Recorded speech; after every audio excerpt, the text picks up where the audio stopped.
ജോയിന്റിലുള്ള നീർക്കെട്ട്, കൈത്തണ്ട, കൈവിരൽ എന്നിവിടങ്ങളിൽ ഉണ്ടാകുന്ന രാവിലെ എണീക്കുമ്പോൾ ഉണ്ടാകുന്ന പിടുത്തം, അതേപോലെ ഒരു ക്ഷീണം, ഇതൊക്കെ നിങ്ങൾക്ക് അനുഭവപ്പെടാറുണ്ടോ? ഇതിന് ഒരു കാരണം റുമറ്റോയ്ഡ് ആർത്രൈറ്റിസ് അല്ലെങ്കിൽ ആമവാദം എന്ന് പറയുന്ന അസുഖമാവാം. അപ്പോൾ അത് എങ്ങനെയുള്ളവരിലാണ് കണ്ടുവരുന്നത്?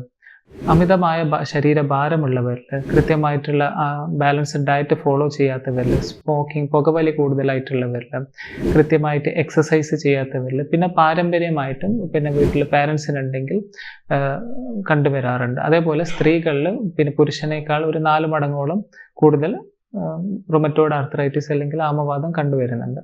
അപ്പോൾ അതിൻ്റെ ചികിത്സ എങ്ങനെയാണ്?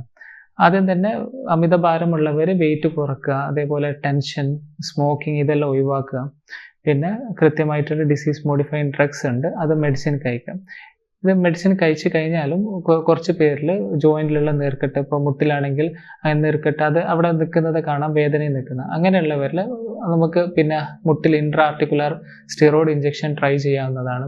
അതിനുശേഷം ഇതേപോലെ നീർക്കെട്ട് ഇടയ്ക്കിടയ്ക്ക് വന്നുകൊണ്ടിരിക്കുന്നുണ്ടെങ്കിൽ നമ്മൾ ആർത്രോസ്കോപ്പിക് സൈനോവെക്ടമി എന്ന് പറഞ്ഞാൽ ചെറിയൊരു മൈനർ സർജറി ചെയ്ത് കഴിഞ്ഞാൽ നല്ല റിലീഫ് ഉണ്ടാകുന്നതാണ്.